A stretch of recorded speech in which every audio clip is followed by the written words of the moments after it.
안녕하세요. 엑셀 크리에이터 덕수입니다.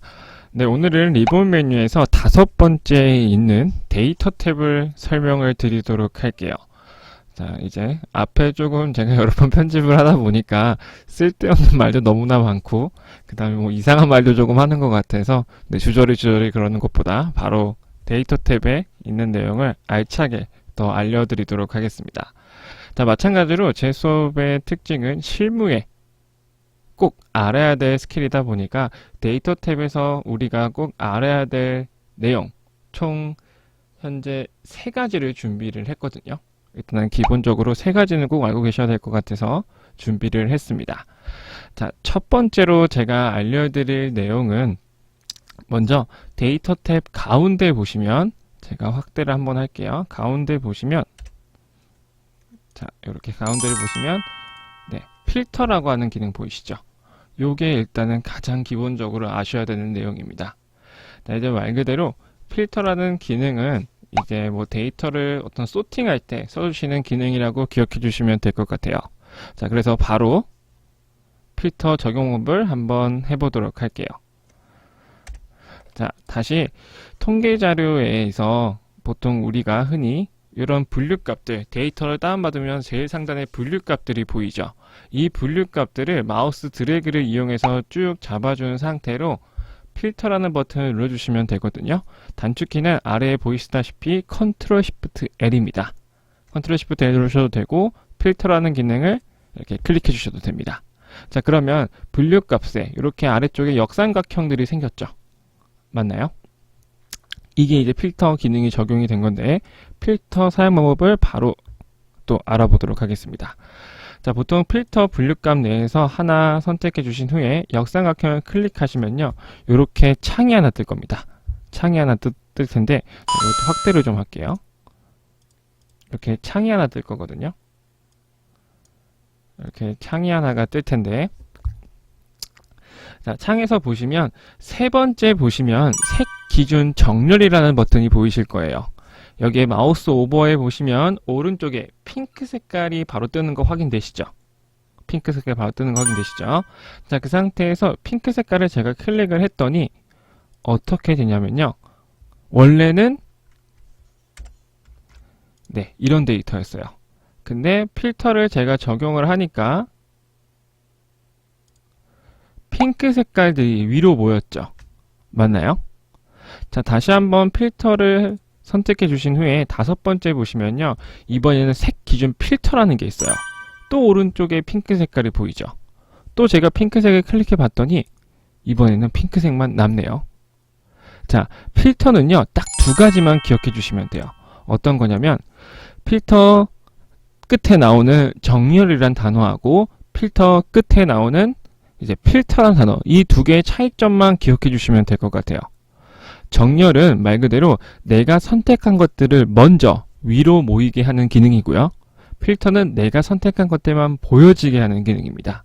자, 그래서 보시면 위에 3개는 정렬이라는 단어로 끝이 나 있는 걸 확인하실 수가 있을 거고요. 아래쪽에는 필터라는 단어로 끝이 나는 걸 확인하실 수가 있죠. 그래서 요 구분선 자세히 보시면 점선이 하나 있거든요. 요 구분선을 기준으로 정렬과 필터 기능이 나눠진다라고 생각해 주시면 될 것 같아요. 그래서 요 2개의 단어 차이점만 기억해 주시면 정말 필터의 정말 한 7, 80%는 안다 라고 생각해 주시면 될 것 같습니다. 이해가 됐을까요? 자, 그래서 다시 한번 제가 필터 해제를 누르면 말 그대로 다시 표가 원상복구됩니다.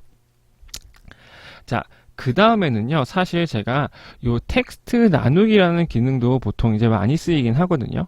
근데 지금 데이터 탭에서 설명드리기보다는 다른 거 할 때 또 설명을 드리도록 하겠고, 마찬가지로 오른쪽에 빠른 채우기도요, 요 텍스트 나누기 설명드릴 때 같이 설명드릴게요. 이거는 텍스트 함수 제가 설명을 드릴 때 같이 설명을 드리면 훨씬 더 이해가 잘 되실 것 같거든요. 그래서 요거 2개는 스킵을 하고 먼저 다른 거 2개 먼저 설명을 드리도록 할게요. 자, 바로 그 오른쪽에 보시면 중복된 항목 제거라는 걸 설명을 드릴 거거든요. 중복된 항목 제거. 자, 이번에는 혹은 이런 데이터에서 데이터를 다 쭉 잡아볼게요. 지기에 제가 데이터를 한번 다 잡아볼게요. 자, 그 상태에서 요거를 복사해서 제가 오른쪽에다가 그냥 붙여 넣어 볼게요.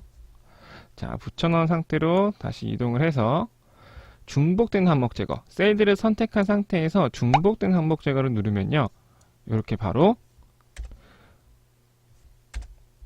중복된 항목 제거라는 창이 뜰 겁니다. 맞나요? 자, 그 상태에서 확인 버튼까지 계속 연속해서 저희가 눌러볼게요. 자, 누르니까 14개의 중복된 값이 검색되어 제거됐고 5개의 고유한 값은 그대로 유지된다라고 나오죠. 맞나요? 자, 무슨 뜻이냐면요. 자, 현재 보시면 데이터가 5개밖에 안 남았습니다. 원래는 이랬거든요. 근데 이렇게 된 상황이거든요. 말 그대로 중복된 값들은 다 제거하고 하나씩만 남게 하는 기능입니다. 이해가 되었을까요? 자, 보통 어떨 때 많이 쓰냐면요. 우리가 이런 왼쪽에 있는 자료를 보통 뭐 다운받은 통계 자료라고 이야기를 보통 하죠. 자, 그랬을 때 이 통계 자료를 가지고 위에서 지시가 내려온 거예요. 야, 이번에는 너가 지기를 가지고 하나의 새로운 데이터를 분석해 와줘 라고 얘기를 했었을 때 현재는 데이터가 얼마 없어서 내가 눈으로도 금방 찾을 수가 있었어요. 하지만 데이터가 500개, 1000개 그 이상이었을 때 한번 가정을 해볼게요. 자, 그럴 때는 지기가 몇 개 있는지 혹은 뭐가 있는지 찾는 것부터 이럴 겁니다. 자, 그럴 때 500개, 1000개 그 이상의 데이터를 다 잡아주신 후에 오른쪽에 이동하시고 중복된 항목 제거를 해주시면 몇 개가 있는지 뭐가 있는지 아마 1초 만에 아실 수가 있기 때문에 바로 다음 업무를 진행하실 수가 있을 겁니다. 이해가 되었을까요? 중복된 항목 제거도 엄청 많이 쓰이거든요. 데이터 분석할 때, 데이터 시작할 때, 데이터 정리할 때 많이 쓰이니까 꼭 기억해 주시면 좋겠습니다.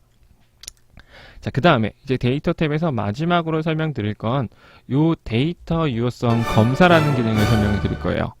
요 데이터 유효성 검사라는 기능이 뭐냐면 셀에 입력할 수 있는 값을 제한하는 기능이에요. 셀에 입력할 수 있는 값을 제한하는 기능인데 쉽게 설명을 드리면 현재 지금 제가 있는 파일의 데이터를 보시면요. 지역에 부산, 서울, 유럽, 미주, 대구 이렇게 5개만 입력이 되어 있거든요. 자, 현재는 뭐 여기에다가 인천 혹은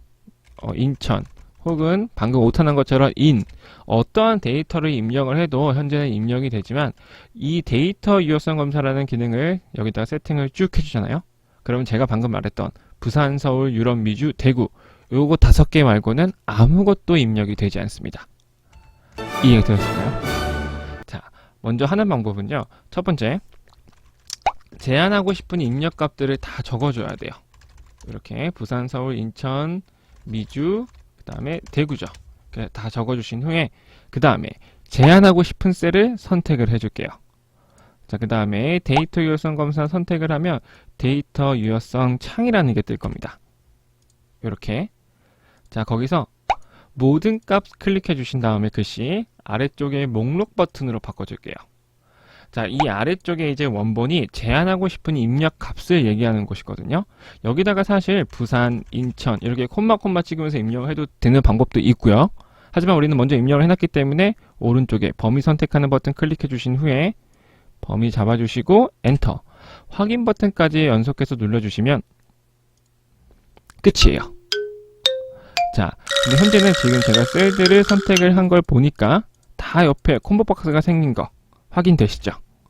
자, 이게 이제 말 그대로 데이터 유효성 검사라는 기능이 적용이 된 겁니다. 자, 옆에 콤보 박스를 클릭해 보면 5개가 보이죠? 맞나요? 자, 근데 중요한 건 여기다가 아까처럼 다시 뭐 광주 이런 거 입력을 해보면 입력이 안 됩니다. 이해가 되었을까요? 아마 보통 흔히 파일에 대해서는요, OX, Yes or No 이런 식으로 아마 많이 굉장히 보셨을 거예요. 하지만 너무 간단한 기능이었죠. 저는 이제 뭐 오타 방지할 때 써도 좋겠다는 생각도 가지고 있고요. 우리가 같은 부산인데 부사라고 입력이 되면 안 되는 경우 이런 것도 세팅해 놓으면 참 좋겠죠.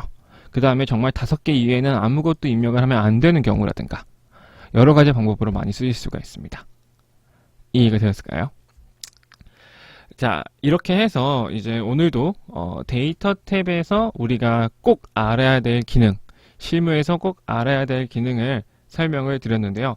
물론 나머지 뭐 통합이라든가 뭐 그다음에 부분막 그룹 해제 이런 것도 아시면 좋은데 요거는 사실 제가 마찬가지로 아까 텍스트 나누기, 빠른 채우기처럼 다른 거 설명드릴 때 같이 묶어서 좀 설명을 드리도록 할게요.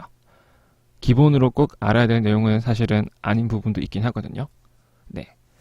자, 일단 이렇게 해서 오늘도 데이터 탭에 대한 설명도 마무리해 보도록 하겠고요. 마찬가지로 지금까지 또 부족했지만 시청해주신 유튜버분들에게 감사드린다는 말씀드리겠고요. 마지막으로 채널 덕수 이름을 확정을 했거든요. 구독과 그 다음에 알림 설정 꼭 부탁드리도록 하겠습니다. 감사합니다. 다음 시간에 뵙도록 할게요. 안녕.